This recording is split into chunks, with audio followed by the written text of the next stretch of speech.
What is going on, guys? Today I bring you round 2 of Terceira Divisão, which is a team competition.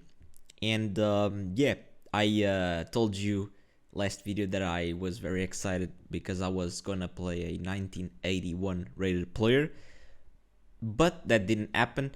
Uh, they had another player for board 1, which at the time it kind of made me a little bit sad because I was very excited already, but still had to show up, still had to put up a good performance. And I realized that my opponent wasn't as strong. As you can see, is 1575, so basically around my rating. And let's see how the game went. So I had the black pieces, my opponent had the white pieces, and he started with e4, which made me happy to see because I mostly prepared e4 against for that other player, for that 1900. And here I played d5, e takes d5, and here for the first time in a classical game I played queen takes d5. Again, another video and another opening that I've never played in a classical setting, but that's what I like to do, I guess. So let's see how this went. So my opponent goes knight c3 and I go queen d8. So I do this hyper passive slash, I want to call it solid, questionable term there, but I think it's a very solid and passive position.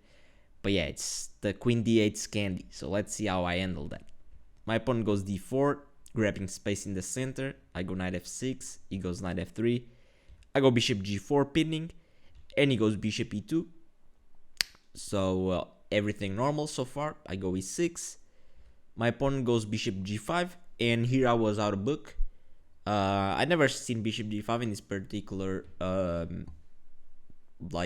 order of moves in this position, but I just decided to play normal. I played bishop e7. Here my opponent played queen d2, and this kind of took me off guard a little bit. I had to think because with queen d2 my opponent is signaling that he's gonna play long castle maybe, and I didn't want to just rush with short castle because you have to really take a long thing in these positions because it's very committal, and I didn't want to commit to short castle just yet. So I decided to stay flexible and I played c6, which is a move that you always play.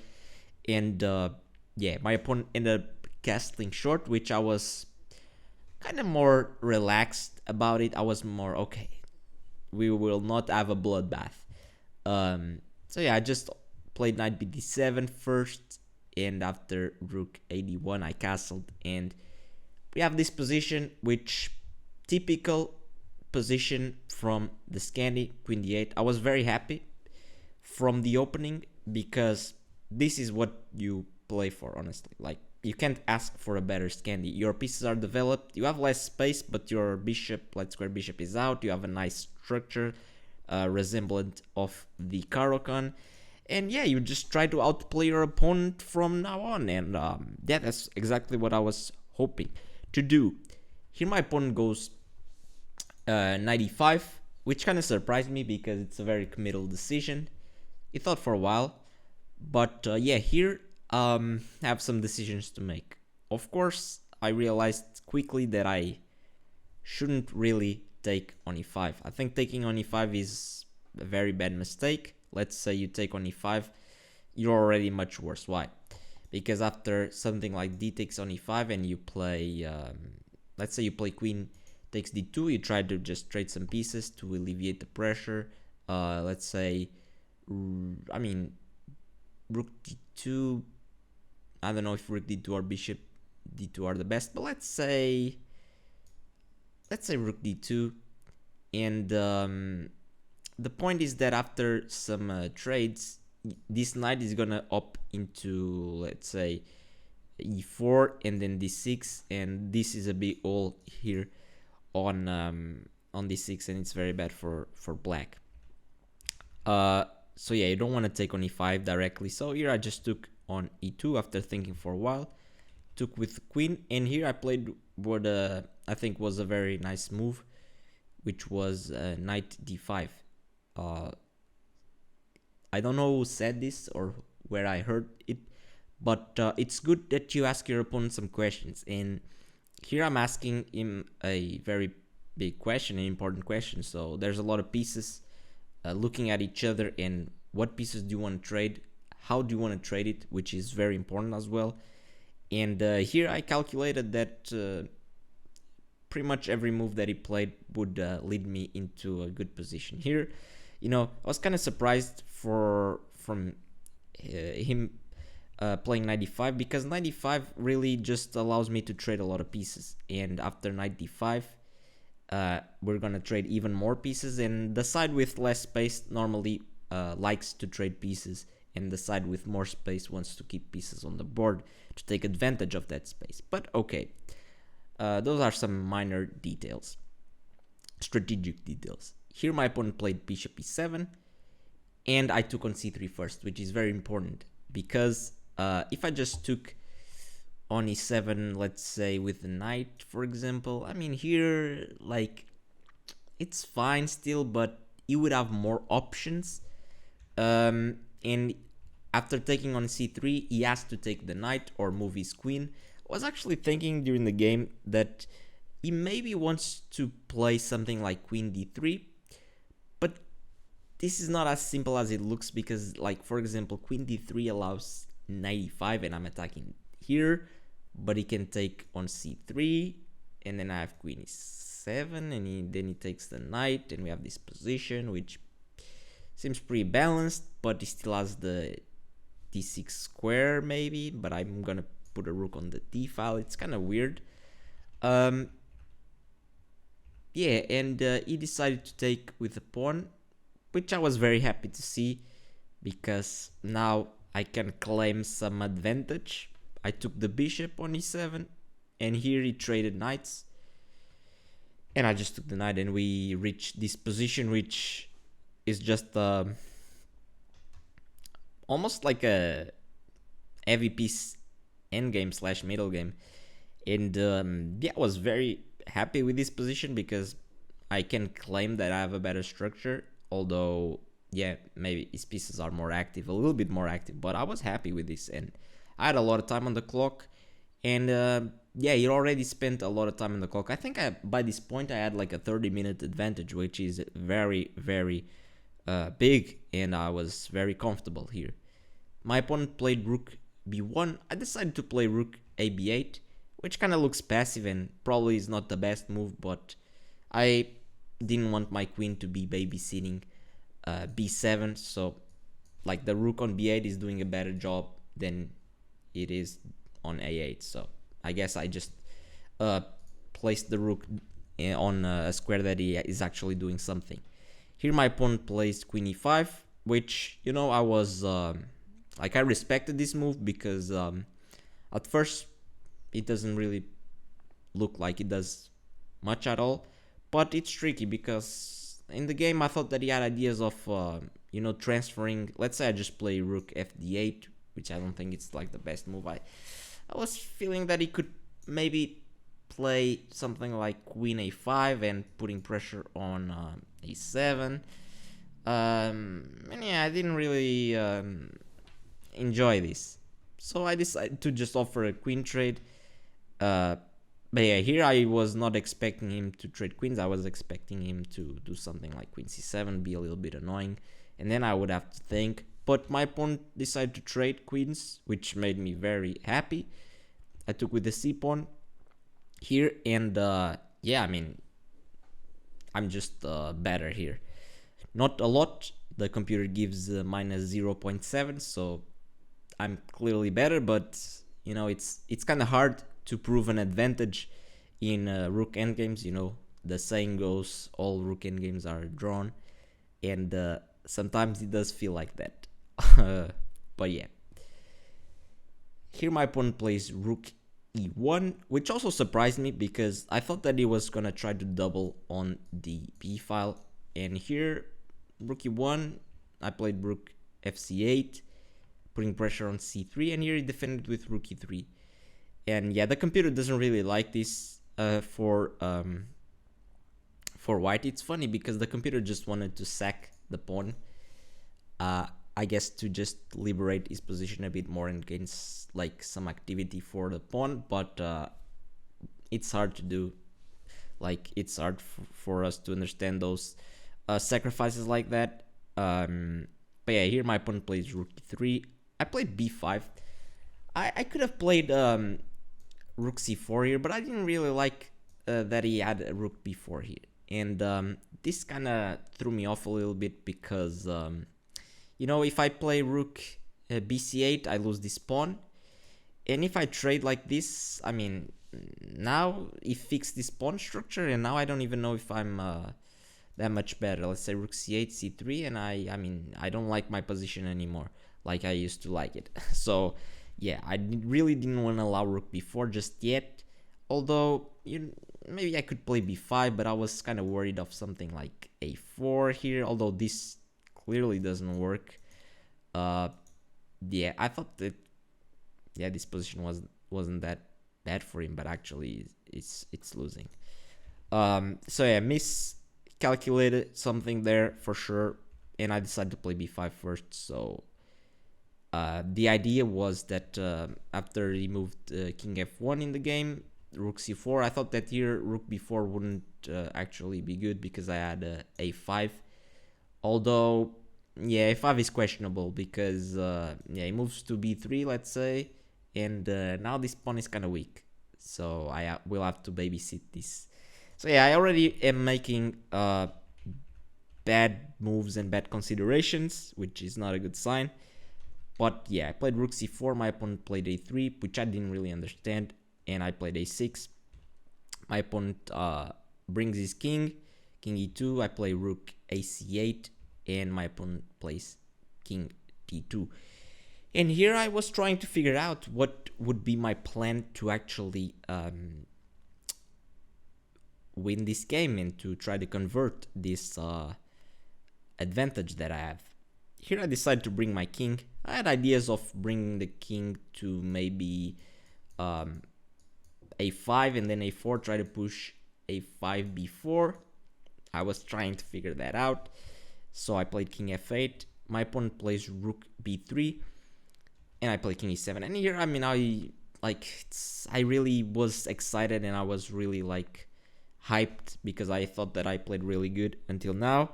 And yeah, I just felt like my position was way better, and like it feels like his position is so uncoordinated. Like his rooks are disconnected from each other. The structure is bad.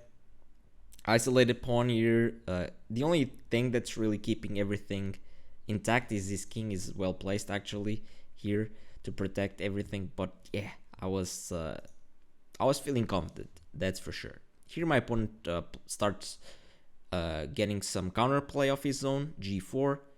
I go king d6, which yeah, I didn't really know how to address this advance. I didn't really know what to do. The computer says rook e4 but I don't really get rook e4 that much. Don't get this idea too well. I have to investigate a little bit more because I don't really understand what the rook is doing on a4 except for pressuring this pawn. But I mean, the rook is here. I don't know. But I go king d6 and my opponent goes f4, and here I thought that I found a very good move with f6, but it's actually a bad move. But here the idea with f6 was that if he played f5, I would push e5, and I thought that I was doing really good. Let's say takes, and oh boy, I'm gonna do a pawn break, and this is gonna be bad for white. So that was my thought.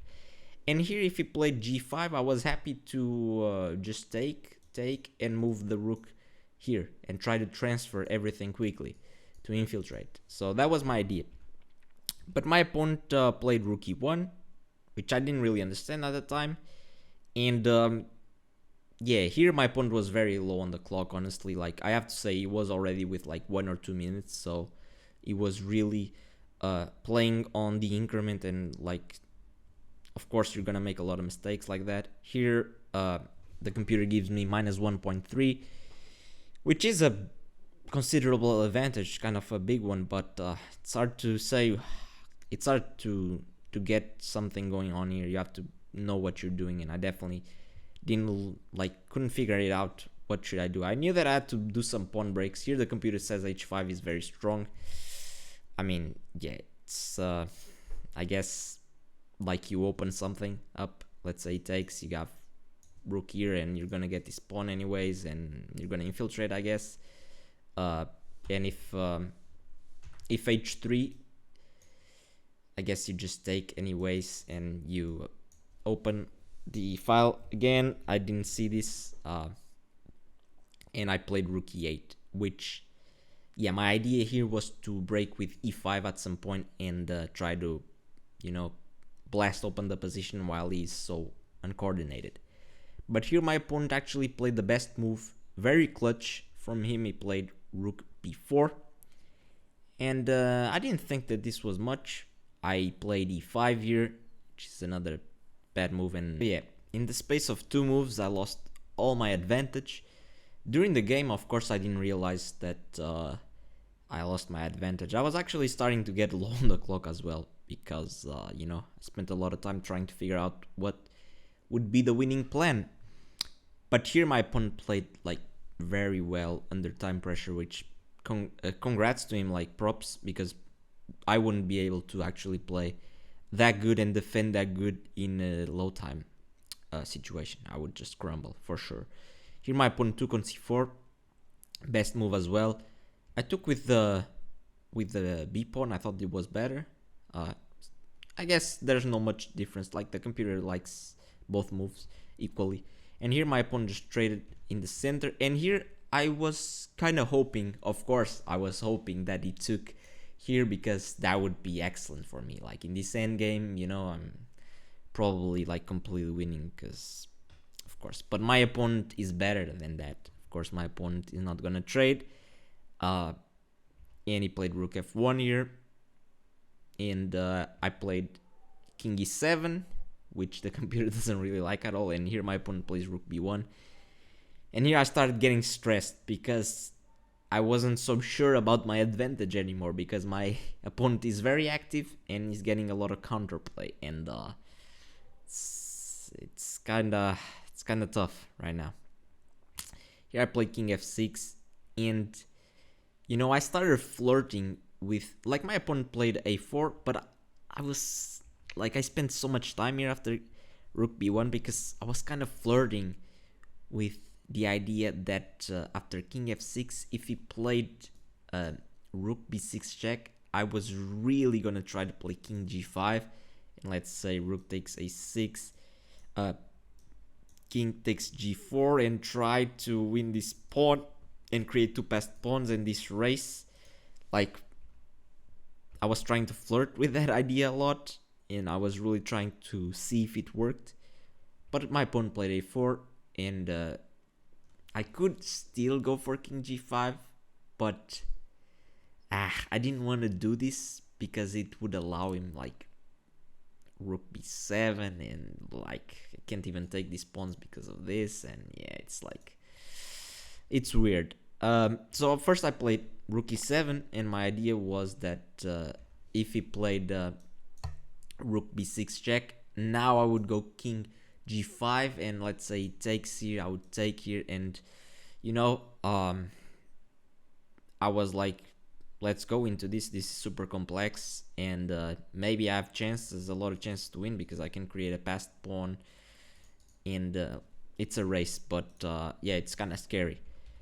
But here my opponent played h4, and I almost instantly played king e5, and here I started regretting a bit, because I thought that my opponent had a very nice move, rook e1 check. I thought it was very nice, because after king d6, if he traded, I thought this was good for him, because he gets a lot of activity here. But apparently this is not that good for him if I play correctly, as you can see by the evaluation bar. And my opponent didn't do this. My opponent played rook f1, and I played king d6. My opponent plays rook f5. I play rook e4, attacking the pawn on g4. My opponent correctly plays rook g5 here, and I go back to e7. My opponent goes back to f5. I guess here I could just swallow my pride and swallow my ego and just come to terms that that I should just repeat the position and we just agree to a draw. I should have done that because this is completely equal now, even though he has double pawns. Like, it doesn't really matter at this point. I can no longer really exploit that, but I decided to keep playing with king c5, try to see what he was gonna do. He played king c1, which looked weird to me, but what am I gonna do? I thought about maybe rook d7 and try to go after this pawn, but I don't know, after something like king b2, I guess I'm never actually gonna get this pawn anyway, so and it might be risky, I don't know. So I decided to, after king c1, I decided to go back to d6. My opponent goes back to d2, and here I probably could do the same thing, either king c5, king c1, and we agree to a draw, or even just rook e4, rook g5, rook e7, rook f5. I could have just agreed to a draw, but I was frustrated because of course I didn't want to draw. I drew the last game, and I kind of wanted to win really bad. Also, it's kind of hard mentally when you know that you had like a very good position to then just mess up and end up in a drawn position. You always feel bad because you were better. I don't know if I was winning. It's kind of hard to say. I think the best advantage that I had was like minus 1.3. So yeah, it's kind of arguable if that is winning or not. I don't know. But yeah, here I played g6. I tried to play on, and I was kind of hoping for something like rook g5 here, and then I was actually looking at this, but actually if he played rook g5, this move would be winning. Actually, I didn't see this during the game. Wow, that's very nice. I didn't see this, but my opponent correctly played rook f6 check, which I completely missed. And here, I realized that if I go like rook e6, my opponent goes like rook f7, and I have to go rook e7. My opponent goes rook f6 check again. I have to go rook e6, and he just forces a draw here. And dude, I was like, when he played rook f6, I was so pissed off. I was like, oh my god, how is this possible, bro? Like, this guy found a draw, bro. Like, god damn. I knew that I was no longer winning at this point. This was actually the first time that I was like, okay, this is completely drawn. And I had like 11 minutes on the clock actually. Yeah, I think I had a lot of time on the clock actually. Maybe I was never in time trouble here. Yeah, I think I had a lot of time on the clock actually. I don't know. Not sure. I had way more time on the clock than my opponent, that's for sure. But here I made the worst decision ever. I was just pissed off. I was very annoyed. And I played a very risky move. I almost instantly played king e5, which of course just looks crazy because my opponent can win a pawn. And how can I claim an advantage now? So I decided king f4. And my idea that I calculated was that if he played rook d6, I would get this pawn, and if he took here, I would get this pawn. And I thought that I had a really good chances of actually playing for a win here, because even if he gets this pawn, I thought, okay, I go to g3, it takes, and I start pushing my pawns. And I thought that this was very promising, and I only calculated this line. And after I play king f4, my opponent immediately plays g5, and I'm like, oh my god, no way.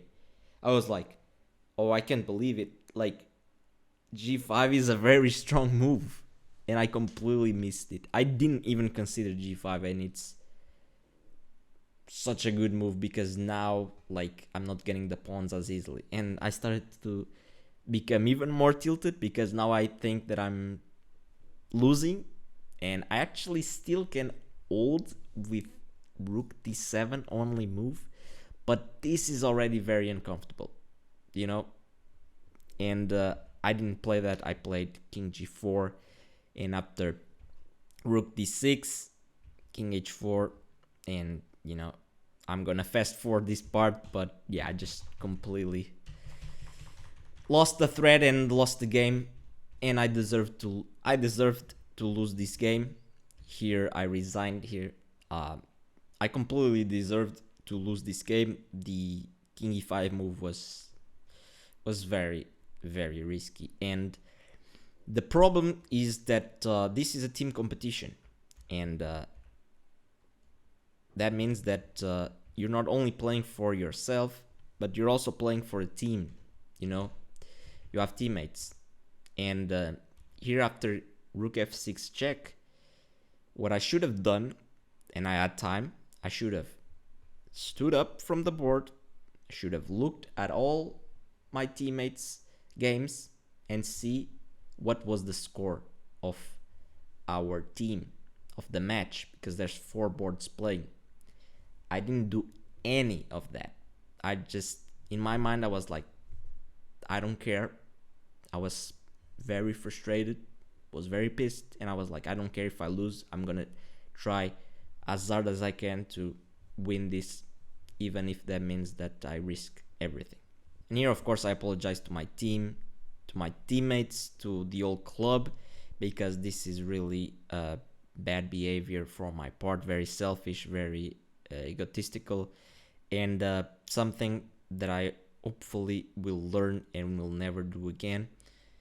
Sadly, if I drew the game, which all I had to do was just repeat moves, if I drew the game, my team would have won the match.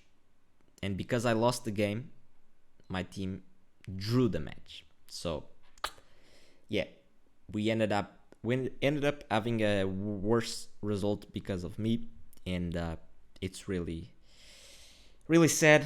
Also because in the last match I did a very mature and very nice move by going into the bishop opposite color bishop endgame. I literally did everything correct in the first round. I saw that my team only needed a draw from me to win, and I did that. But in this one, I just my ego took the better of me, and yeah, I made a very horrible decision, not only for the individual game but also for the team, and yeah, a team competition again. And yeah, I lost the game. Very unfortunate. Props to my opponent. He played well, and thanks for punishing me. I'm glad that he punished me, because actually I learned a very big lesson from this loss here. And yeah, hope you guys enjoyed this game, and I'll see you on the next one. Bye bye.